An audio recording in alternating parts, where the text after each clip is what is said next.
My name is Shawn Livingston, and I'm an academic librarian. That's what I'm going to talk to you about today, a little bit that, and what I do and what I haven't done.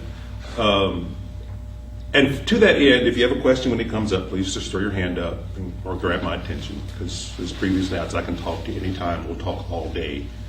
Just interrupt me. But before we get started, I got a couple of things I want you to think about. One is, what is the difference between a pizza and a librarian?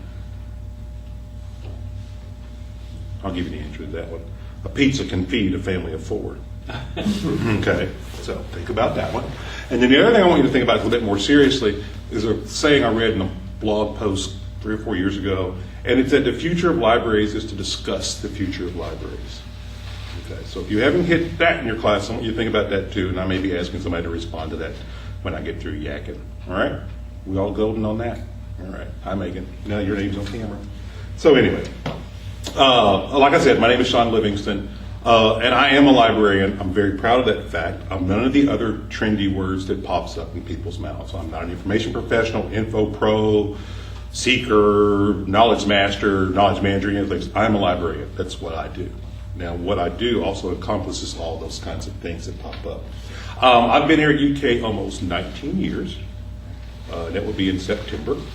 And I'm a proud graduate of the University of Kentucky for my master's. Except when I went here, we were a college of library and information science, not a school. And I was here when the merger happens.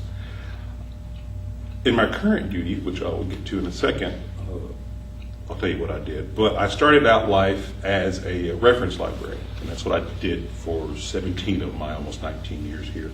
And it's probably the best job that's ever been created. I kid you not. I truly loved that job. I got to interact with all kinds of people. I got to interact with students, staff, faculty, community members. I even got to interact with the information vagrants. And if you don't know, Joe knows what that term is, because a friend of ours used to use it all the time. An information vagrant is that person you see who does not look like any of the aforementioned community, that hangs out in your library and just uses your computers. Okay, the un-PC term is bum. I prefer information vagrant. Okay, so we deal with those. What else about a reference librarian I love? I just love the variety that came up. It's all about the hunt for me, and that's really what an academic librarian does. It's a lot about the hunt and what we find. So we'll fast forward to a couple of years ago, and we hired a new dean. His name is Terry Bergwissel. He's also a graduate of this program, as well. He has his EDD from the College of Education, and he made some changes. We've changed our organizational structure for a little bit. So right now, I am the Director of Information Services for Young Library. And what that entails is I'm in charge of all the public services that happens inside Young Library. So I manage reference, circulation, interlibrary loan, and our AV services department in the basement. Now with that job, I have gone from a really good job, really great job, it was a little bit hard, to probably possibly the easiest job in the library system. And nobody believes me when I say that. And that's because I have an excellent group of people I work with. Okay? I want you to notice I say work with and not work for. I tend to work more for them than they work more for me, just because they're experts in their fields. So when they have problems, I just say, what solution do you want to implement? We'll go find a way to make it happen. So that makes my life really easy. It's awesome. I come to work. I still like to come to work in the morning, which was a big change when I was a reference librarian. But at the end, I was like not wanting to come to work. So that's a pretty cool thing. So the question I often get, because I am a librarian, people say, you're not a librarian, are you? How did I become one, particularly an academic librarian? I was a school teacher for 2 years. I taught reading, recovery kind of things in elementaries here in Fayette County. Pretty cool job, but then there's this evil thing called CARA. So any of you Kentucky residents know about CARA that's popped up, the Kentucky Education Reform Act, which to my mind kind of ruined public education in Kentucky for what it required. I saw the writing on the wall coming from a family educator, so I decided to go do something else. At that time, I was taking a class in library school to learn more about what children's literature that my kids should be reading, to get them more interested in reading. And I met with that professor, her name is Beth Shire, and she used to own the Allen Pussycat here in Lexington, and she convinced me to go to library school. So when I came here, I was intending to be a children's librarian, believe it or not. And then I was going to do that, get my PhD, and maybe teach children's literature somewhere else. I know Megan is off camera. It's like, I can't believe it. Children's literature is awesome. Okay, it's really a cool thing. What kind of soured me on that idea is I like children's literature. I don't care much for young adult literature. And the reason I think of that is life is so bad, then we'd all be in trouble. And it seems to be all that's in children's literature. So that one, and my advisor said, you don't want to do that. You want to be an academic reference librarian. And I said, okay, cool. So I got somebody in. That's the reason I'm an academic reference librarian. So that's how I got here. So that's a pretty interesting thing. Any questions about that long trail? Yes, ma'am. When you were discussing information vagrants, I mean, with the library, the idea behind the library being that it is providing services to the community, that makes the library a form of community center. So is it necessarily a negative thing to have those individuals there? It's not a negative thing, but you bring up a very interesting point. I'm an academic librarian. That's what I'm talking about. We have a different mission than, say, public libraries, and a different mission from how public libraries have had throughout the years. I mentioned Mike Harris used to teach here. He wrote a seminal paper about how the public libraries in Boston and New York shaped the culture there because they were very much into integrating people into society. I don't see an academic library as that's our mission. Our mission is more here to support instruction kinds of things, okay? So we have a very focused kind of thing. Now, if I was at a public library, then yes, the community center concept is very valid, still is valid, especially in these economic times. I think it's extremely valid for that. It's just we have a very different mission. And that doesn't preclude our students at this university who are going to pass out sleep, doing Facebook and all. They do that too, but the community is not our main concern here. And that might be really a change that comes up. And actually that brings up a good point, which I was going to touch on a little bit while we're going to talk about this. Have you all learned the three types of library, or three big types of library right now? I hope they're still teaching that. We have public, we have academic, we have special. And inside special, you have things like subscription libraries and all those kinds of things. So those three things do things. An academic library is usually there to serve the academy. We take care of students at the university. Public library is there to serve the public or the community it's in. And then a special library catches all those other things that are out there, like businesses, foundations, corporations, all those kinds of places that do that kind of thing. So that's where I kind of come from, is that. Trying to think, my train got derailed, the big logs. Where was I going with that? Oh, never mind. Did I answer your question? Mm-hmm. Okay. I don't mind them coming in. It's just come in and be quiet. Don't disturb my primary clientele. My professors, my students, my grad students, my staff of the community, of the university, who are trying to get things they need for that day-to-day thing. Okay, cool. I have notes here. All right. So we've talked about what types of libraries there are and why I'm an academic librarian. And that brings me to another point that's kind of important, I think, when you are an academic librarian, is that, to my mind, libraries do three things. Okay, remember these three things. We find stuff, we organize stuff, and we teach stuff. Okay. Now, if you catch me out drinking bourbon, I'll give you the other words I use for stuff. But I actually said no cursing. Okay. So I do all those things in great abundance. Not so much now that I'm an administrator, but more so when I was a line librarian, got to work every day. Teaching stuff comes from information literacy kind of thing. It's morphed a lot since I became a librarian. Well, should I define information literacy for folks? Yes, no? No? You sure? All right. What's information literacy? Being literate on information. Oh, the copy. I'll answer your GRE answer. Information literacy is basically teaching people how to discern what is viable information that suits their needs. Make choices and all that kind of thing. And that's morphed from when I started this because it was library instruction and we basically were teaching people how to use the library.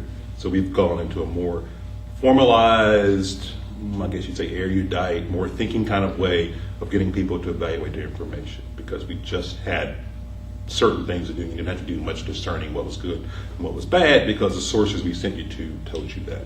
Okay? So that's the teaching stuff. The finding stuff is the awesome thing that most reference librarians get to do. Somebody comes up to you with a very hard question and said, I can't find this, you find it. You set your keyboard or get your book, bang, bang, bang, 2 minutes you got it, and you think, oh, and you think you're the librarian, so that works. The organizing stuff is what catalogers do.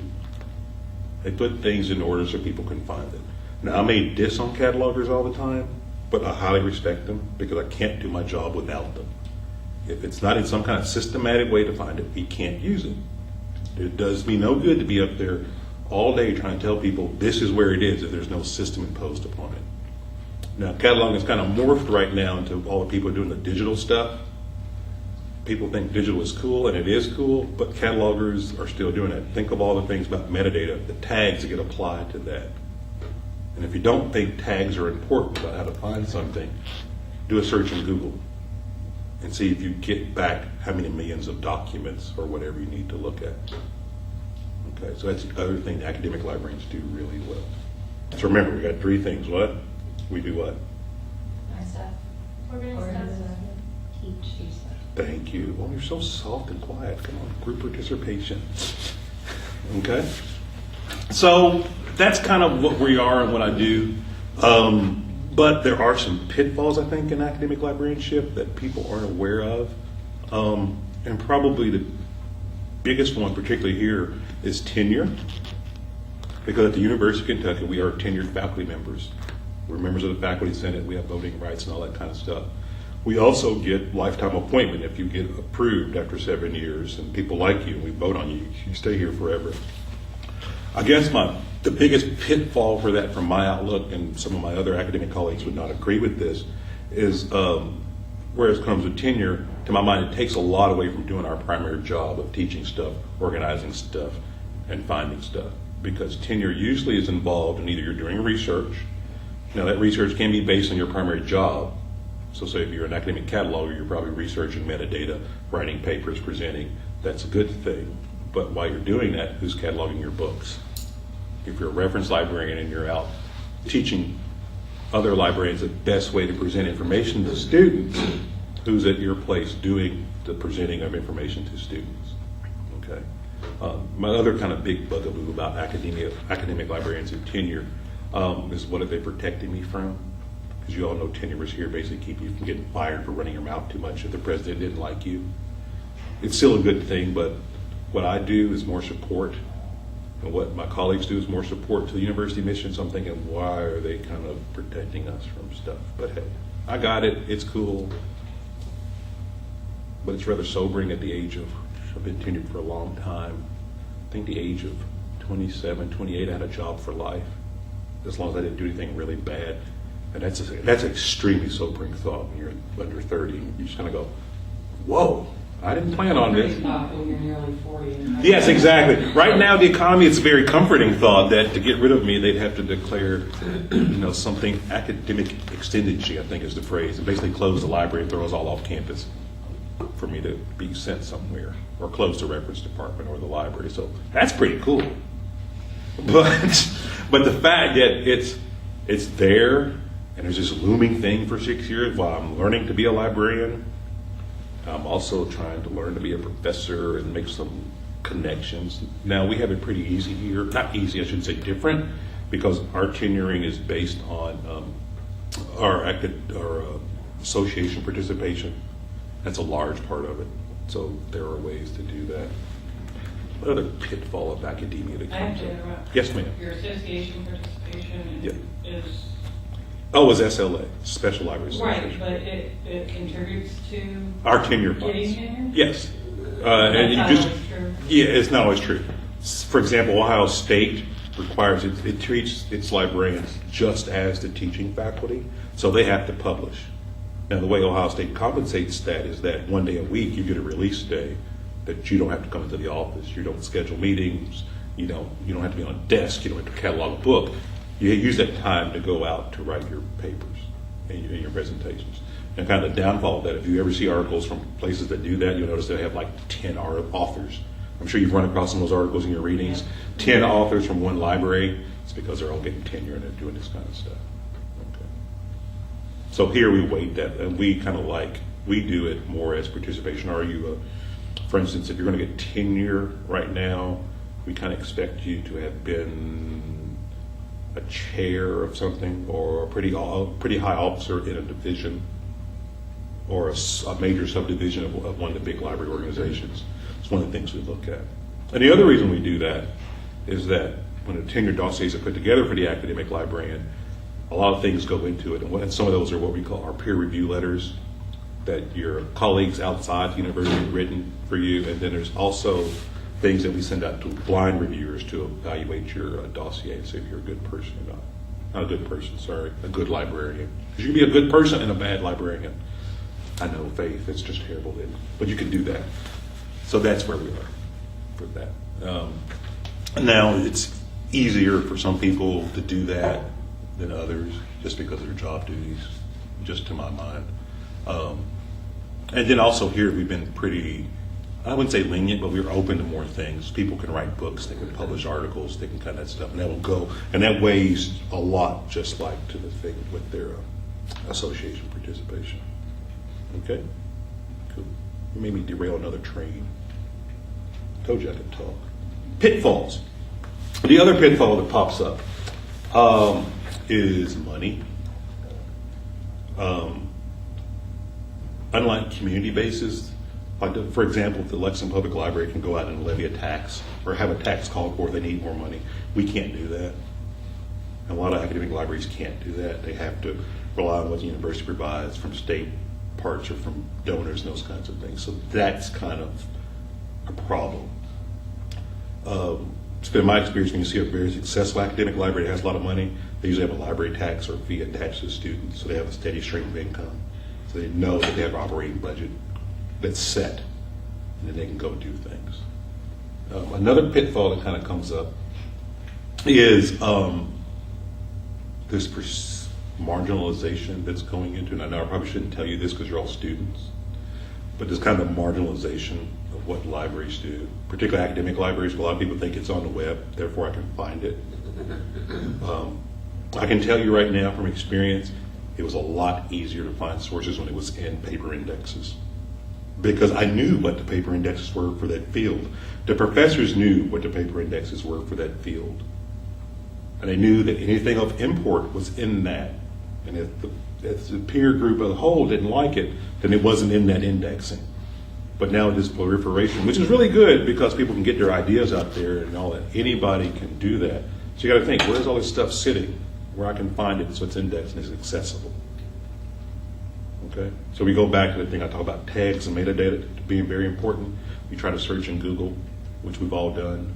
It's impossible to find something unless you know it's a known item. You know it exists, therefore I can find it. But if you're just kind of casting out ideas, it's a very hard thing to do. For instance, my little lame joke I told, I knew I wanted a librarian joke. I just type in librarian joke in Google, and I knew there were collections out there. Therefore I found one, because I had a subset that was already limited. All right? We talked about tenure, talked a lot about tenure. And probably going on, and we'll go back to that a little bit, probably going on with kind of a pitfall of academic librarianship as opposed to tenure is our perception with the teaching faculty.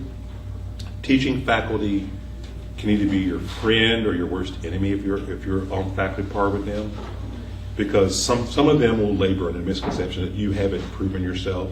Of course, we didn't get earned PhDs. We didn't do that level of research, but we are experts in what we do.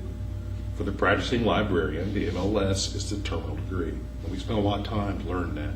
So sometimes the teaching faculty have trouble making that distinction. Now, when you find one who does make the distinction, you've got your best library friend ever, because they understand what librarians do and how you're a service to the university and how you're a service to their research, and they will be your best advocates. But that's kind of a troubled thing when you have people getting a little bit upset with you and trying to dictate how things go. You have to say, well, slow your roll. You know, we're both faculty people, so let's talk about this as adults and we'll move on from that. Okay? Any questions? Nothing's popped up? This is all clear as mud, I know. Okay. We talked about that. So I guess I am being sponsored by a Special Libraries Association student chapter, right? Okay, good. I am a member of the Special Libraries Association, as is Professor Miller.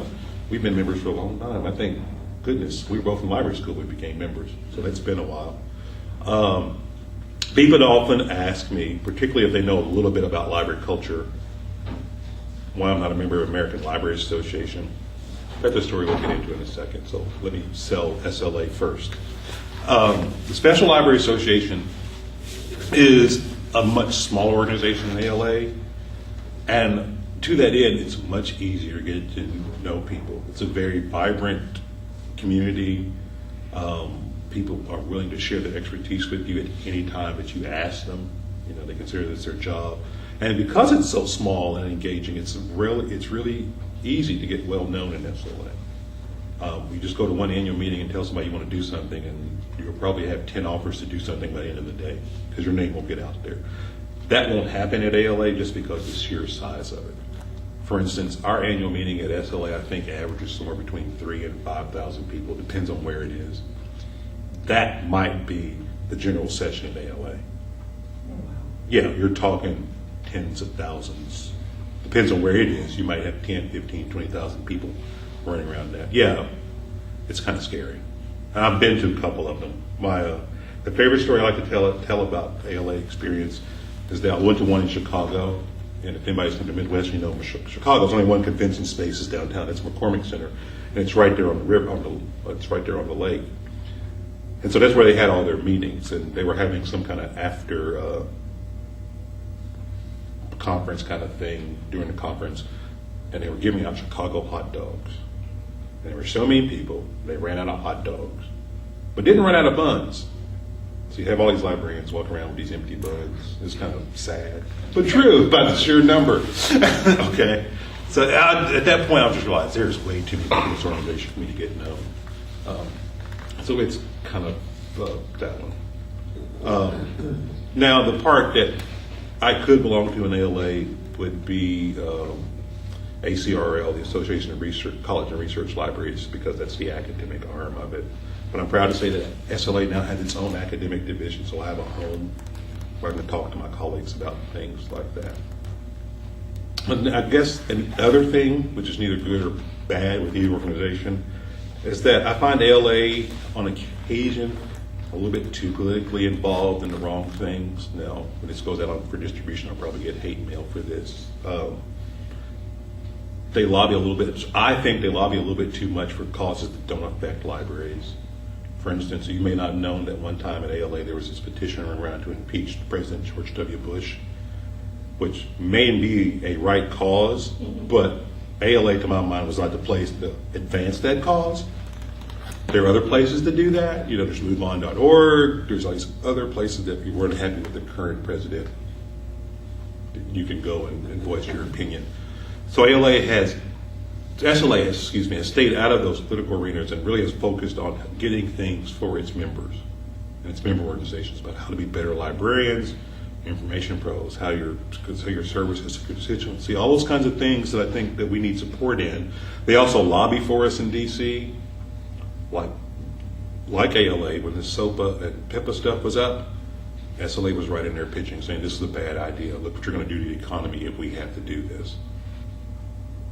And so ALA was kind of dealing more with, you know, the intellectual freedom kinds of things, which are, again, very important, but there was another angle of that. If you pass this, you're going to cripple information fighting for all our businesses. They won't be able to function. They can't find out what their competitors are doing because somebody may have posted a link to another place and you can consider that piracy. So it's kind of a good thing for that. What else I like at SLA? We had the most awesome parties. It's pretty cool. And it's very much. I've met some of my best friends in the library world in my last few years of being an active member of SLA. Okay.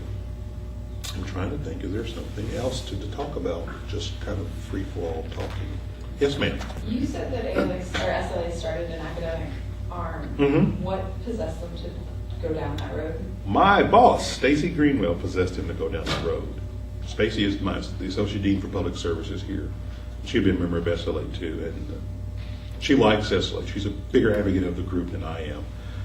And she realized that there were a lot of academic librarians who needed a home in SLA because we were all in individual pockets. There were some folks in the education division, some folks in the IT division, but there was no place for us to get together and talk about all the problems we have as academic librarians, like reaching students and reaching faculty and all that kind of stuff. So she started a petition 3 years ago, and that's what started it.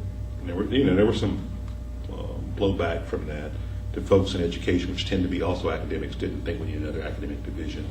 Some of the folks in business and management didn't think we needed one because they're also business librarians at universities. And I think it's worked out really well. It's right now the fastest growing division in SLA. We had the most members in the last year, so that was pretty cool. I saw a hand over here. That's what started. Yes, sir. Well, I was wondering, in addition to some of the pitfalls that you identified, if you wanted to talk about some opportunities. And one of the things that I wondered was, you mentioned the big three roles. Yeah. Of, what were they again? They are organizing, finding, and teaching. Yes, sir. But with, do you see a place where academic libraries can carve out a bigger role in terms of content production, publishing?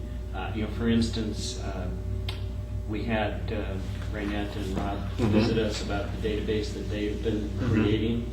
And in some ways, this is sort of a unique role for academic librarians to actually not just organize, find and organize, but to create. And also initiatives about institutional repositories. And do you see us, or I shouldn't necessarily say us, but do you see academic libraries becoming more active in almost as a publishing role? Yes. And it goes back to our three roles, particularly the organizing thing, because there are a lot of things that general publishers can't make money on, but it's very important that the world know that it exists and be out there. So I do see a very big role. And in fact, that's one of the things I think that's going to be the future of academic libraries, is this creation of content that we then can give out, to put out there. Now, the problem kind of with that is, how most people are functioning right now, is that they're giving it away. And there probably needs to be some work on a sustainability model where we sell subscriptions. We don't have to sell it for what Elsevier sells it for. Right. Maybe a few $1,000s instead of tens of thousands of dollars, or a few hundred, to let people have access to these things that are not inside the Commonwealth. So that's a very good thing. It's interesting you brought that up, because it's not too different from what we've been doing for years. Libraries have always been generating content. It's just now we're doing it in a wider platform that everyone can access. Instead of our one campus, when we would do finding age for something, or we would process a collection on, like Shelley does in special collections, just the people on campus would know about that. Now we're processing that collection, and the whole world knows about that. So we are creating content for that kind of things. And for years, the only place that you could get quality microfilming done if you couldn't afford to pay the money that UMI was charging for it, but at an academic library. So they were doing that. So I think we've just morphed and got a bigger role. And I think that will also expand, while we're creating this content, it will expand our teaching role, is because that gives us one more interface as job preservation. That somebody's got to master and learn how to teach, because if we're going to do this, we can't buy one commercial interface that matches everything else. We have kind of this really good one, but still needs some unique manipulation to do it. So I think it's a very good thing. And it's a very good opportunity for academic libraries out there. Now, the trend that's kind of disturbing me about this that's coming up, and yes, I am disturbed, so just hush, that comes up with this, is that the fact that some academic libraries are going so far to that creation, their curation role, but they're not allowing any resources to the teaching mission of it, telling people where it is, how it exists, how to use it. They're falling into that pitfall that because it's on the web, people know how to use it. And if you get time spending time on a reference desk anywhere, you'll find out that computers are like cars, they're tools. And very few people know how their car works, besides you put gas in the back end and it goes. It's kind of the same thing. You put it on the web, I can find it, and it goes. But people don't know how to do that efficiently or well. So that's another big opportunity that comes with all this wonderful creation that we're doing right now. You have a follow-up? Well, just to follow up on when you mentioned teaching, traditionally, the teaching role has usually been mostly seen as within the library, about teaching the community how to use the resources when people come. Now you mentioned there is more interest in actual information literacy skills. Do you see, and again, there's always been some lip service paid to integrating library faculty more into the teaching mission in a formalized way, where they're outside of the library and part of the instructional process. Do you see that as an opportunity, or do you see that as something that's happening, or more, or? glad you brought that up because it was on the notes I thought of this morning and I forgot to write it down. That's a very big opportunity, is this integration. Contrary to what some people say, reference is not dead. Okay, let me repeat that. Reference is not dead. Where we do reference has changed drastically, and it is changing. It's no longer sitting in our big edifice and waiting for people to come to us for information. We now have to go to them and push it to them, and that's where the opportunity comes up with being embedded librarians. So when you're looking for a job, if you can see something that says embedded librarian, does people know what that is? That's a library that resides inside an academic department or resides inside a research arm, and they're their personal library. They do everything. They're still doing those three functions, but they're servicing that one little group. And that's probably our biggest opportunity right now. And it's a great opportunity. The thing is, we've built these monuments to the book. So we still have to have people to sit there for those folks who need to come to us because not everything's digitized.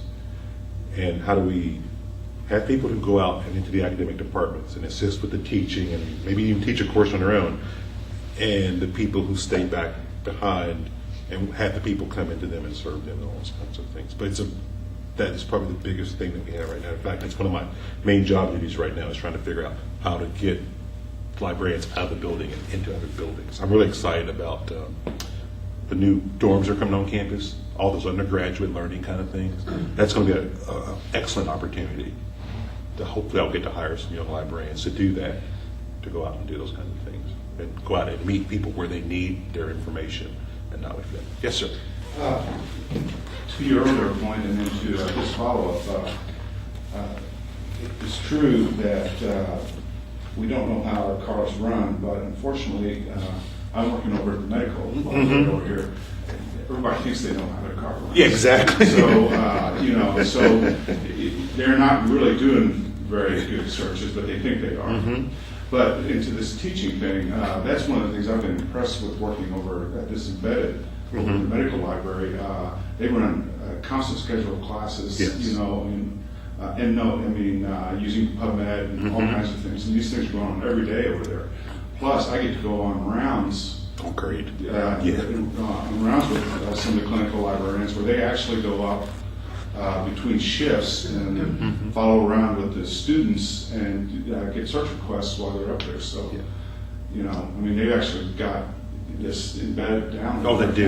In fact, they're one of the first places in the country that did that. So they've had a lot of streaming people. And that's the future, people. I mean, think about, I'm really interested in history. So think about if you have a librarian who's sitting in a history class of even 200 folks, and there's a question about a date or an event or a location. The professor could stop his lecture and do that, but wouldn't it be cool to have a librarian sit off to the side, bringing that up, and just could dump it to people's tablets or put a little window up on their screen and say, this is the river we're talking about. Just think how that would impact and make learning active at that point. And then students could send that question, into the librarian's chat window. I'm having trouble locating that article you just referenced. And you can just find it, here's how I did it, and zap it to them. I mean, that's our future, and that's reference's future. The thing that's interesting about this is that corporate libraries have been being embedded for years. Their librarians usually were like 2 floors down inside corporate headquarters. So anybody from the sales force to a production manager had a question, they knew somebody who was inside their company to go ask and didn't have to pay to do these other things out there. Yeah, I've noticed it in the medical field. There are just tons of these specialized apps for iPads for searching PubMed and doing these other things. And you do exactly that. We were on the rounds the other day, and somebody asked about prune belly syndrome. One of the little infants seemed to have that. And the reference librarian that was walking around with him called it right out. Yeah, it's amazing when you can do that. So the desk is gone.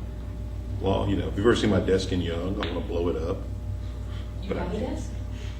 I'm talking about the reference desk. I have an office too. It's in the basement if you ever want to come see me, behind the AV services desk. Just come on, knock on the door, come on in. But yeah, it's interesting because when I started librarianship, we were still in paper. So I've got to witness the transition, and it's been very telling and very interesting about what happened. Because if you've ever been to Young, if you want a really cool tour, you can come get me and I'll give you the behind the scenes tour and we'll show you all kinds of cool stuff and talk about building design. But when we built that building, we were still in the heart of a paper society or paper library society. So you will look at the building and how reference is set up and how periodical is set up, how the building is set up. Is in support of the paper, our resources. But that's gone away.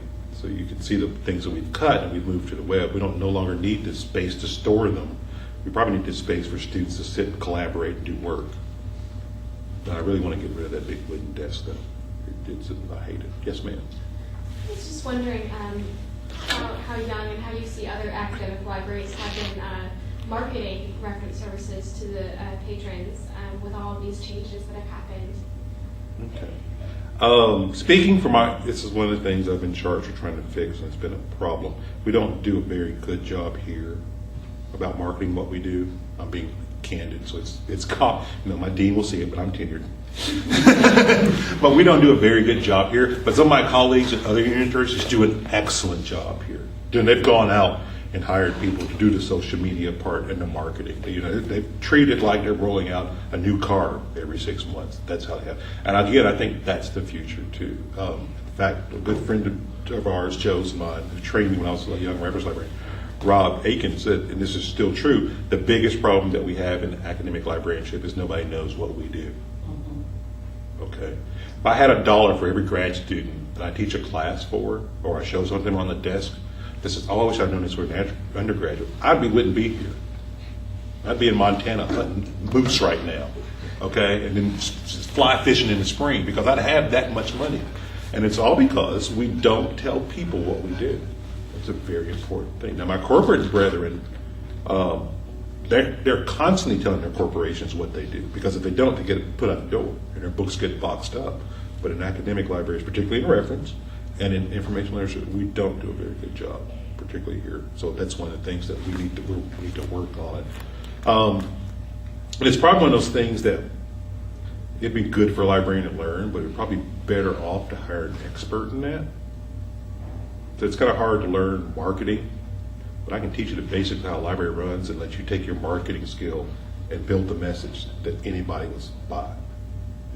Public libraries, we talked about it, do an excellent job of this because they're in the same boat as corporate libraries. If they don't do it, and they need that new tax levy, they don't get any money. So they have to build that mission. So it's a pretty cool thing. Good question. And like I said, it's one of the things that I've been charged to try to fix, and I've been trying to deal with it for a couple of years now. I still haven't gotten a handle. We've gotten an interesting social media presence right now that seems to be paying off some dividends. Now, you're not going to get a lot of people from that, but we reach enough students that the word of mouth will spread. And so you can do this in Young Library or in any of the other branches on campus. You can do that kind of stuff. What's next? I need more questions. Yes, sir. Going back to the association membership and being active. So I come from a history background. If I went into academic librarianship and did something like, say, Judy Fugate, who was the Right. contact between the history department. Whenever I would go for tenure, if I was a member of, say, SHEAR, the Society of Historians of the Early American Republic, would that count for tenure or not? Here it would, and I would say most places, particularly if you were active, if you had committee chairs and all that kind of stuff, they'll saying, you're a great individual, not that you're a great librarian, but you're a great professional, all that kind of stuff. In fact, that's how I built my tenure dossier when I was coming up for tenure years ago, is that I was active, and I'm not active enough anymore, in the Ohio Valley History Conference. I presented papers there. I've gone from that. And from that thing, besides presenting, I got to meet all these historians who were doing really ineffective research. They were editing books because they know they're part of the world. You mentioned early American history. They're experts on the Battle of Bunker Hill. But you get them offside that little hill, which wasn't Bunker Hill, but the hill next to it. You get them off that hill, they don't know where to go. And that's where we come in. So I made great inroads with that. I met a lot of people who were critical in building my tenure file because I'd helped them edit their books. I'd done some other things because of my expertise in finding things. Okay, and then it also came up because when I did my full professor dossier, I had moved that on to, you can go search in the ABC Clio database and you'll see me, I'll pop up there in about 6 or 7 entries I've written. and probably I'm on the editorial board for about 5 or 6 other encyclopedias, that my contributions to the fact checking and directing scholars in the right sources were so integral to that, they decided, oh, you need to spot on the editorial board. So that was pretty cool. So that came from it. So those kind of things are very active. I just wouldn't become a member of AHA, because if you guys ever want to go see an academic bloodbath, go to AHA and you will see people cut each other to shreds in front of a room full of 200 people and won't bat an eye. Well, I was just going to add on to that. In some ways, would you agree that it's not so much about being a member of an association, but it's really more about what doors that opens Yes. to you? Because Yes. what you would have then would be a venue where you could do presentations, where you could, again, tenure will mostly be measured against your distribution of effort, and you'll have in your position, components about service, and if there's a research component, that will be stated. So, again, you'll have opportunities for service. You'll have opportunities to give presentations. Most associations have publications where, you can either be on an editorial board or submit to the publication. So I think it's not so much that to get tenure I have to join 6 things, but it's really what do you do with the opportunities. With the 6 things that you join. Yeah. And you're at the perfect age to become members of all these, because it's so cheap. Probably for under $200, you could join almost all the major associations that have something to do with what you're studying right now, like SAA, SLA, ALA. Yeah, and we do kind of encourage students to consider not just SLA, but all the different. It's the best associations. Well, but again, they're different. Yeah. Because for instance, SLA has, as Shawn alluded to, a very active Kentucky chapter, which means you have local activities, you have a local network group that you could work with or talk to. Whereas if you're in ALA, and I am as well, it's really more of a national context, for professional activities. So I'm in the LEDA subdivision because of my interest in technology, and so I might go to a division meeting that's a little smaller scale than the 20,000 people at ALA. But there's not really a local chapter here in Kentucky of people that share that interest. So, but again, if you move on to another geographic location, there will probably be opportunities for both national and regional associations there. But while you're here, SLA is a terrific group for kind of local Because network. Joe and I, we've gotten students employment because we know somebody in SLA, and somebody comes up and says, hey, one of my kids is applying for this job. They're a great person. You couldn't go wrong hiring them. And it's all under the table. It's that whole thing is not what you know, it's who you know, which is the other wonderful thing about associations. You get to know all those people. Comes up. That brings up another good point too, about your further educations with this. Don't stop with this degree. If you can afford it, or if you get a job at an academic place that supports it, get another master's or even a PhD or an EDD in something else. Become a subject specialist in that field. So, for example, if you're going to be somebody who does digital production or digitizing, it might not be a bad idea to look into the business school and check in what they're teaching about the management of information systems. The hardcore back-end management and how to write reports. If you're going to be a history selector, it might not be a bad thing to get a master's in history at some place. If you're going to be a reference librarian, you don't want to do things. I would highly recommend you look into instructional design right now. That's the program I'm working on for my doctorate. If you don't know what instructional design is, those are the people who help the experts design your coursework, your online coursework. You all remember, but you're all young enough to remember when you're not elementary school. Well, they do it in elementary school, but in high school or in early college, you get those textbooks, and you go online and do all your homework online at some shell inside Blackboard or something. That was done by an instructional designer. So think about what implications that would have inside information literacy if you are trained on how to build courses, how to take the expert knowledge and get it across to somebody and be able to measure that there's learning that comes up. Okay? I see we're getting close because I see the camera is being fidgeted with. So I come back to my point that I mentioned earlier. I want you to think about that the future of libraries is to discuss the future of libraries. Any thoughts?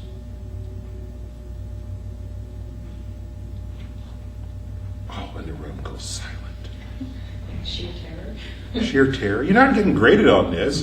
Dr. Bishop is not going to see this. Sheer terror is your entire job is based on the idea of discussing what your job is. Yes, and I guess that's my point that comes up with this. And this is At what point do you start implementing? exactly, Trying. exactly, and that might be where we need to get over the hump in academic libraries. Is that we've done a lot of thinking for the last We're not 10, 50 years. We're supposed to do stuff. We got to do stuff. So as my boss tells me today, the dean of the libraries, when I was questioning one of his things he was talking about, he says, "I don't care what you try, just try it, even if it's wrong." I want to leave you with that thought. Don't care what you try it, even if it's wrong. All right? Thank you. Thank you.